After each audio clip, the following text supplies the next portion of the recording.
ஆண்டவராகிய இயேசு கிறிஸ்துவின் நாமத்தில் வாழ்த்துக்கள். இந்த நாளிலும் எபிரேய நிருபத்தில் 1வது அதிகாரத்தில் ஒரு சில வசனங்களை மாத்திரம் இந்த நாளிலே நாம் தியானிக்கலாம்.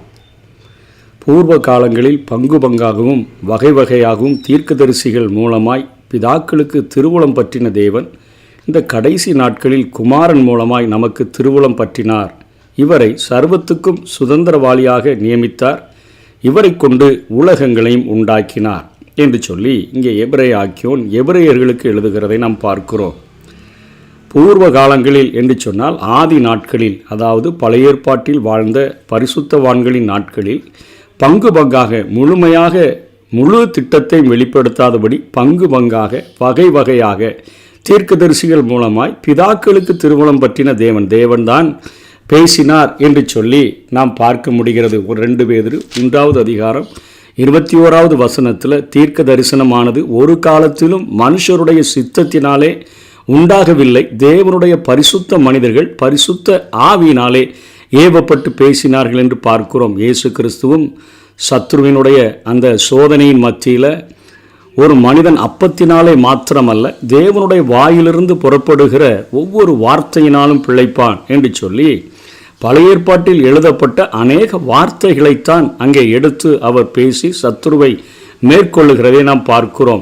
இந்த எபிரேயர்கள் இயேசு கிறிஸ்துவை ஒரு தூதன் என்றோ அல்லது தூதனைப் போல படைக்கப்பட்ட ஒருவர் என்றோ நினைத்தபடியினாலே அந்த இயேசு கிறிஸ்து இவ்வளோ பெரிதான ரட்சிப்பை குறித்து அவர் பறைசாற்றி இருக்கிறாரே, எவ்வளோ பெரிய பாவ மன்னிப்பை நமக்கு உண்டு பண்ணி வைத்திருக்கிறாரே, அவர் தீர்க்கதரிசிகளிலும் மேலானவர் என்பதை காட்டும்படியாக இந்த வசனத்திலே குறிப்பிடுகிறார். நேற்றைய தினத்தில் அவர் தேவதூதர்களிலும் எத்தனை மகத்துவம் உள்ளவர் என்கிற காரியத்தை பார்த்தோம். தேவதூதர்கள் செய்தியை சுமக்கிற ஒரு ஊழியக்காரர்கள் தான், ஆனால் இவரோ செய்தியாகவே இருந்தார் என்று பார்த்தோம். அவர்கள் வெறும் தேவதூதர்கள் தான். இவர் தேவகுமாரன் என்கிற ஒரு மிகப்பெரிய நாமத்தை பெற்றிருந்தார் என்று பார்த்தோம். தேவதூதர்கள் காற்றும் அக்னி ஜுவாலைகளும் தான். இவர் தேவனுடைய சொரூபம் என்றே பார்த்தோம். அவர்கள் தேவனுடைய கரத்தின் கிரியைகள் என்று பார்த்தோம். இவர் தேவ மகிமையின் பிரகாசம் என்று கற்றுக்கொண்டோம். கிறிஸ்துவால் தேவதூதர்கள் தாங்கப்படுகிறார்கள், ஆனால் தேவதூதர்களையும் சேர்த்து கிறிஸ்து தாங்குகிறார் என்று சொல்லி பார்த்தோம். அந்த ரட்சிப்பின் கிரியையில் விசுவாசிப்போர்களுக்கு உதவுகிறதற்குத்தான் தேவதூதர்கள், ஆனால் இவரோ மனிதர்களுக்கு பாவ சுத்திகரிப்பை உண்டு பண்ணினவர் என்று பார்த்தோம். அவர்கள் தேவ சிருஷ்டிகள் என்று பார்த்தோம். இவர் சிருஷ்டிக்கிறவர் என்று கற்றுக்கொண்டோம். தேவன் சுதந்திரங்களின் அதாவது தேவ சுதந்திரத்தினுடைய அந்த படைப்புகள் அல்லது சொத்துக்களாகத்தான் தேவதூதர்கள் இருந்தார்கள், ஆனால் இவர் சர்வத்துக்கும் சுதந்திரவாளியாக இருந்தார் என்று பார்த்தோம். அவர்கள் பிதாவின் ஊழியக்காரர்கள், இவர் பிதாவின் குமாரர். அவர்களுக்கு தொடக்கம் இருந்தது, அவர்கள் சிருஷ்டிக்கப்பட்டவர்கள், இவர் ஆதி அந்தம் இல்லாதவர் என்று பார்த்தோம். அவர்கள் தொழுகிறவர்கள், இவர் தொழுகைக்குரியவர் என்று பார்த்தோம். சிங்காசனத்தில் முன்பாக நின்று கொண்டு போற்றக்கூடிய பணிவிடை ஆவிகள் என்று பார்த்தோம். இவருக்கு சிங்காசனமே கொடுக்கப்பட்டிருந்தது என்று கற்றுக்கொண்டோம். அவர்கள் அரசனின் சேவகர்கள் என்று தேவதூதர்களை பார்த்தோம். இவர் அபிஷேகம் பண்ணப்பட்ட அரசர் என்று பார்த்தோம். வலது பாரிசத்தில் உட்காரக்கூடிய தகுதியை தேவதூதர்களுக்கு ஆண்டவர் கொடுக்கவில்லை.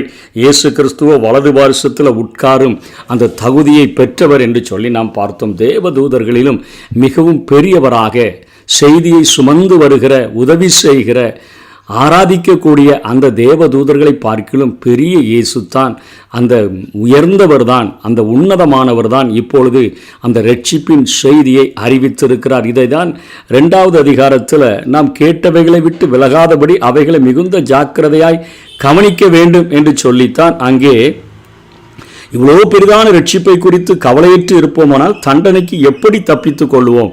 நமக்கு கொடுக்கப்பட்ட செய்தியானது குமாரன் மூலமாக கொடுக்கப்பட்டிருக்கிறது, தூதர்கள் மூலமாக அல்ல. இங்கே தீர்க்கதரிசிகளுக்கு மேலானவர் என்பதை விளக்கும்படியாகத்தான் இங்கே ஒரு சில காரியங்களை இந்த எபிரேய ஆக்கியோன் சொல்லுகிறார். அதாவது பங்கு பங்காக வகை வகையாக தீர்க்கதரிசிகள் மூலமாய் பிதாக்களுக்கு திருவுளம் பற்றின தேவன். பழைய ஏற்பாட்டில் தேவதூதர்கள் பரிசுத்த ஆவியானவரை கொண்டு தீர்க்கதரிசிகள் தீர்க்க தரிசனம் உரைத்தார்கள். அநேக தீர்க்கதரிசிகளை நாம் பார்க்கிறோம். இந்த கடைசி நாட்களில் குமாரன் மூலமாய் நமக்கு திருவுளம் பற்றினார். அதாவது இயேசு கிறிஸ்து மூலமாக நமக்கு ரட்சிப்பின் செய்தியானது கொடுக்கப்பட்டிருக்கிறது. இவரை சர்வத்துக்கும் சுதந்திரவாளியாக நியமித்தார். அதாவது இவருக்கு தான் உயில் எழுதி வச்சிருக்குது, குமாரன் எல்லாவற்றிற்கும் சுதந்திரவாளி என்று சொல்லி அந்த சுதந்திரத்தை சுதந்திரிக்கிற ஒரு மிகப்பெரிய சுதந்திரவாளியாக இருந்த இயேசு கிறிஸ்து தான் இந்த செய்தியை சொல்லிக் கொடுக்கிறார் என்று சொல்லுகிறார். இவரை கொண்டு உலகங்களையும் உண்டாக்கினார். இவர் தான் உலகத்தையே சிருஷ்டி அவரே ரட்சிப்பின் செய்தியை நமக்கு அறிவித்திருக்கிறார். இவர் அவருடைய மகிமையின் பிரகாசம். அதாவது தேவனுடைய அந்த மகிமை, அவர் சூரியன் என்றால் அந்த சூரியனின் கதிர்களை வீச பண்ணுகிற அந்த மகிமையின் பிரகாசமாக அவருக்குள் ஒருவராக தேவத்துவத்தினுடைய பரிபூரணமெல்லாம் இவருக்குள்ள வாசமாக இருக்கிறதே. தேவனுடைய காரியங்களிலே பங்கு போட்டு கொள்ளக்கூடிய ஒருவராக இருக்கிறவர் இயேசு கிறிஸ்து என்று சொல்லுகிறார். அவருடைய தன்மையின் சொரூபமாய் இருந்து சர்வத்தையும் தம்முடைய வல்லமை உள்ள வசனத்தினாலே தாங்குகிறவராய் சூரியன்கள், சந்திரன்கள், நட்சத்திரங்கள், மற்ற விண்மீன்கள், கோடான கோடி கிரகங்கள் இவைகள் எல்லாமே அதனுடைய காரியங்களிலே செம்மையாக நடக்கிறதே, அதை தாங்குகிறவர் இயேசு கிறிஸ்து தான் என்று சொல்லுகிறார். தம்மாலே தாமே நம்முடைய பாவங்களை நீக்கும் சுத்திகரிப்பை உண்டு பண்ணி உன்னதத்தில் உள்ள மகத்துவமானவருடைய வலது பாரிசத்திலே உட்கார்ந்தார் என்று பார்க்கிறோம். அந்த வலது பாரிசத்தில் உட்காரக்கூடிய ஒரு மிகப்பெரிய பாக்கியத்தை பெற்றவர், குமாரன் என்கிற நாமத்தை பெற்றுக்கொண்ட சுதந்திரவாளி. எவருக்கென்று தான் உயில் எழுதி வைக்கப்பட்டிருந்தது, அந்த உயிலை அதை சுதந்திரித்து கொண்டவர் அங்கே நமக்காக கல்வாரி சிலுவையில் தன்னையே ஒப்பு கொடுத்து தன்னுடைய எல்லா சொட்டு இரத்தத்தையும் சிந்தி மனு குலத்திற்காக இவ்வளோ பெரிய ரட்சிப்பை உண்டு பண்ணி வைத்திருக்கிறார். இவர் தீர்க்கதரிசிகளிலும் மேலானவர். பழைய ஏற்பாட்டில் மோசையை அத்தனையாய் எபிரேயர்கள், அதாவது யூதர்கள் கொண்டாடினார்களே, அந்த மோசையே சொன்னவர் இவர்தான். உங்களிலிருந்து ஒரு மிகப்பெரிய ஒரு தீர்க்கதரிசியை எழும்ப பண்ணுவார், அவருடைய சொல் கேளாதவன் எவனோ என்று சொன்ன அந்த வார்த்தையின்படி இந்த இயேசு கிறிஸ்து தீர்க்கதரிசிகளுக்கு மேலானவராக, இவரே சர்வத்துக்கும் சுதந்திரவாளியாக, இவரே பிதாவை வெளிக்காட்டக்கூடிய மகிமையின் பிரகாசமாக தேவன் தன்னை வெளிக்காட்டுகிறதை இயேசு கிறிஸ்துவில் இருந்துதான் தன்னை பிரதிபலிக்க செய்தார்.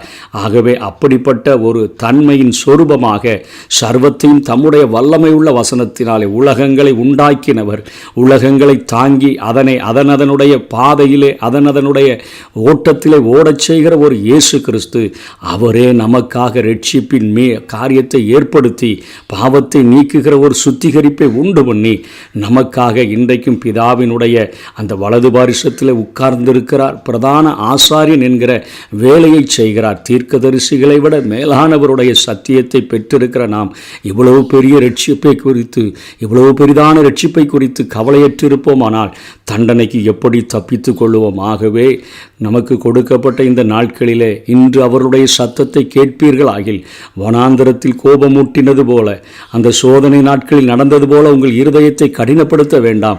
இன்றைக்கு மனம் திரும்பினால் இயேசு கிறிஸ்துவின் மகா பெரிய ரட்சிப்பை பெற்றுக்கொள்ள முடியும். அவர் தேவதூதன் அல்ல, தேவதூதனைப் போல உருவாக்கப்பட்டவரும் அல்ல. அவருக்கு ஆதி கிடையாது, அந்தம் கிடையாது. ஆதியிலிருந்தே குமாரன் என்கிற ஒரு நாமத்தை உடையவராக அவர் இருக்கிறார். அவரே பாவ மன்னிப்பை ஏற்படுத்தி இருக்கிறார். அவருடைய இரத்தம் எவ்வளவு செவேரென்று நம்முடைய பாவங்கள் இருந்தாலும் அதை கழுவி பஞ்சை போல மாற்றுகிறதற்கு அது இன்றைக்கும் போதுமானதாக இருக்கிறது. மீட்பின் வழி, மீட்பின் திட்டத்தை உண்டாக்கின ஆண்டவர் நம்முடைய கிரியைகளினால் அல்ல, இந்த கிருபையினாலே விசுவாசத்தை கொண்டு இயேசுவின் இரத்தம் என் சகல பாவங்களையும் கழுவி சுத்திகரிக்கும் என்று விசுவாசித்தால் போதும் அந்த ரட்சிப்பை பெற்றுக்கொள்ள முடியும். பெற்று நித்திய வாழ்வுக்கு நம்மை அர்ப்பணிப்போம். கர்த்தர் தாமே நம்மை ஆசீர்வதிப்பாராக. ஆமென்.